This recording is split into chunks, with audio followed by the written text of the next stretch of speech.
How to buy on Nike app. Hi everyone, welcome back to the channel. In this video I'll guide you on how you can buy on the Nike app, so make sure to watch the video till the end.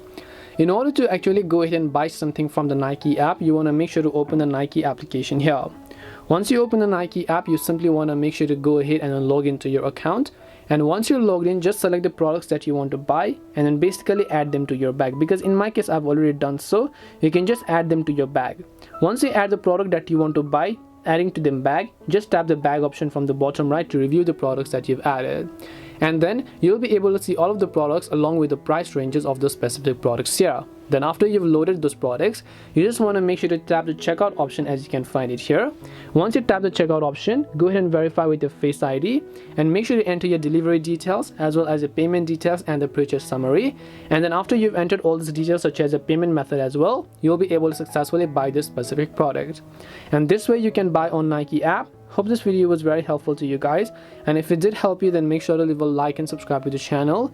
If you have any questions, then feel free to leave them down. Thank you for watching and see you in the next video.